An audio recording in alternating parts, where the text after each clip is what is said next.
Hey everyone, this is Kevin again. I'm a product manager on the Care Support platform.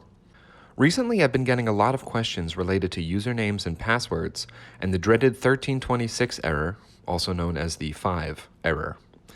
I think it's time I dedicated an entire video to my experiences resolving this issue, and hopefully allowing you to start remote sessions without wanting to tear your hair out.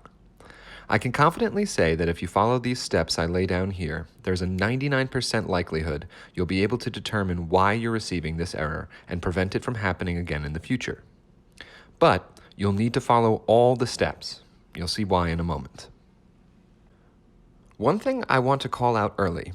To follow the steps in this video, you will need physical access to your work computer. I realize there are other remote tools out there that you can use, but the point I want to make is, somehow you will need to look up these items on your work computer. If you currently have no method of connecting to your work computer, and you can't access it physically, the following procedures will not help, and will likely cause more confusion. Okay, now that the disclaimer is out of the way, let's talk usernames and passwords. There are a lot of terms out there that you will see when you start your troubleshooting journey. Host computers, client computers, LogMeIn IDs, access codes. I'm working on clarifying these terms as well, but for now, I'm going to use a common hypothetical situation to avoid confusion. A work-from-home scenario where I need to access my work computer from the laptop at my house. For those of you looking to answer the extra credit question, my work computer is considered the host in this scenario, and my home laptop is considered the client. But from here on out, I will only be referring to these computers as work computer and home laptop. Commonly when users ask me about this error, they're usually already super frustrated, and they commonly say the same thing. I know my password for my work computer. I know it's the password I use when I'm sitting at the computer in my office. Stop telling me which password I need to use because I know what it is, and just get this thing to work. If this is how you feel, I have some good news for you. You're absolutely right. Rarely is this an issue related to entering an incorrect password or confusing your home laptop password with your work computer password. Because these types of messages are so common across all software types, we tend to automatically assume that the password isn't being accepted. In this case, the more common issue is that it's an incorrect username. Here's why. Number 1. Usernames are typically pre-filled when you access your computer. When I come into the office in the morning, I never have to enter my username, just the password. So yes, we tend to know our password because we enter it every day. If I haven't accessed a machine remotely for a few months, I still remember the password, but I commonly have to check what the exact username is.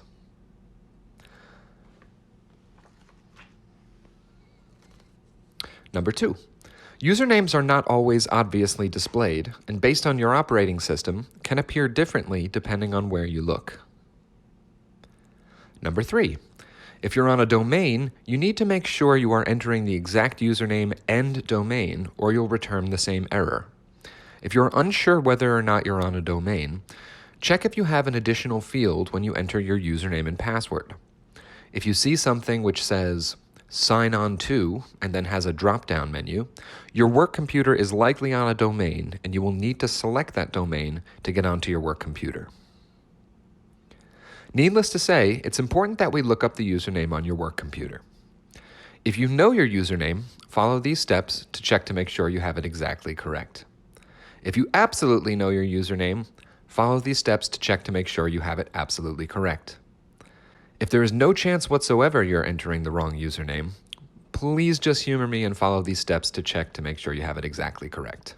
The extra 30 seconds it takes is well worth it for peace of mind. I'm going to start with the lookup options for Windows first, and then cover Mac second. Okay, let's confirm this username. Everything I'm about to do is done on the work computer. I'm in the office right now, and the screen you're seeing right here is my work computer desktop. You'll also notice that I am not signing into LogMeIn anywhere at this point. I'm merely checking the computer directly for this information. Option 1, the LogMeIn control panel. First, check to see if you see the LogMeIn icon in your system tray. If you do, single-click the LogMeIn logo. In the menu that appears, the username will appear at the top in bold. Here I can see the username, John M. Doe. If I double-click the LogMeIn control panel, you can find your username on the Options tab. If you don't see the LogMeIn control panel in the system tray, try searching for the LogMeIn control panel in your Start menu. I also want to quickly check this panel to make sure I know the name of my computer as it appears in LogMeIn. Here it is in bold, named CENTCOM. Also, I can see the computer is accessible, meaning it's connected to the internet and ready to accept a remote session. If you don't see the LogMeIn control panel anywhere on your work computer, that's okay. Some companies may hide the LogMeIn control panel to prevent users from making changes to it. Let's proceed to the second option. Option 2. Lock the computer and look at the name displayed on the front page. For Windows, the default keyboard shortcut to lock your computer is the Windows button plus the letter L. You can also lock your computer by holding Ctrl-Alt-Delete and clicking on Lock Computer. Here is my username, John M. Doe. Option 3. Ask the computer directly. Right now I'm on my work computer at the office. If I pull up my Start menu and type CMD into the search bar, I'm given the option to open a command window. Click on this and you'll see a black and white screen appear.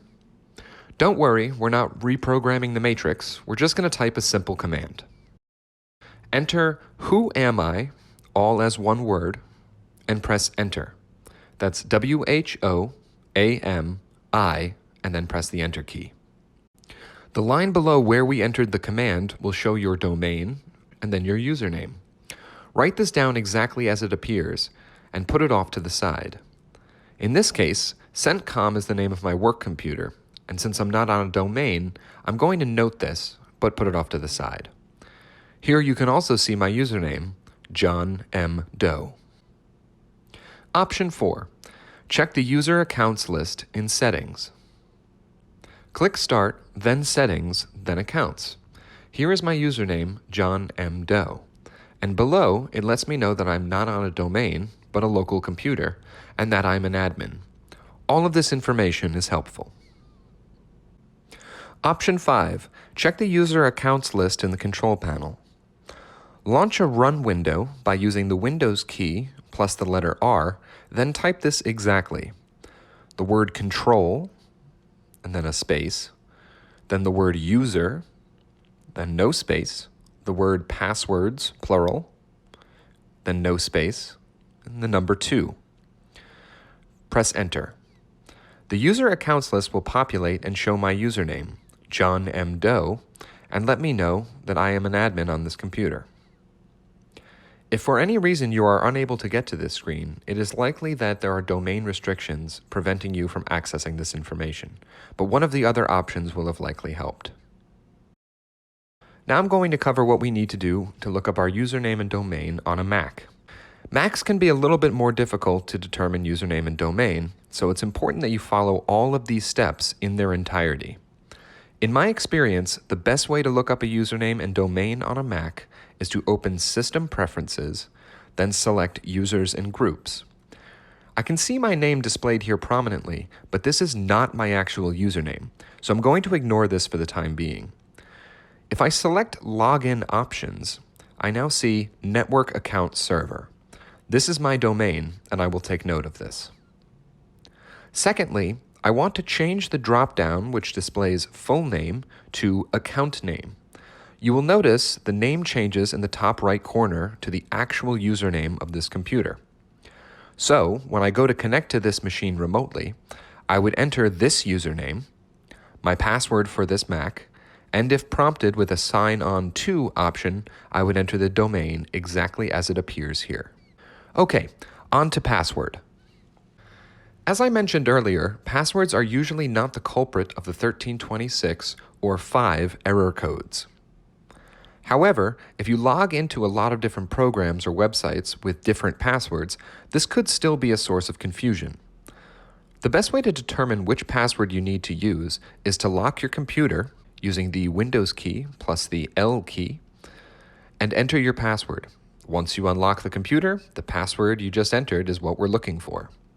At this point, you will have your username and password, and you can skip ahead to the testing section. But what happens when you don't have a password? Depending on the settings of your computer, you may have a saved password which does not need to be entered when you log onto the computer at work. Or you may not have any password at all. If this is the case, LogMeIn will require us to set up an access code for security purposes. This process is not always obvious, so I will show on your work computer where an access code can be created or changed. If you remember before, I went to my system tray to launch the LogMeIn control panel. For setting or changing an access code, we will want to do the same thing. Take a look at this work computer profile, which doesn't have a password associated with it. When I navigate to the LogMeIn control panel in the system tray, I'm immediately asked to create an access code, confirm the code, and click Save. If you don't see this screen immediately, you can also go to the Options tab and click on the button Change Computer Access Code. This will bring up the screen we just saw. Create your access code and click Save. You may receive a dialog asking for permission to do this, and you should click Yes or Allow. I am now ready to test my remote access connection.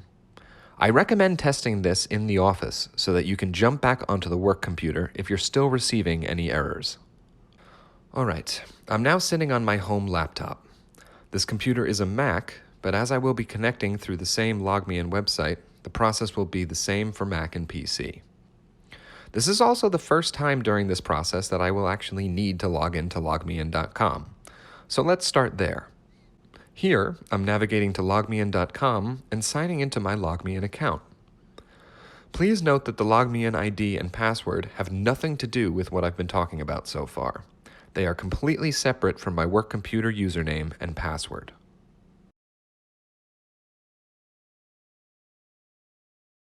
Now that I've logged into my account, I can see my computer.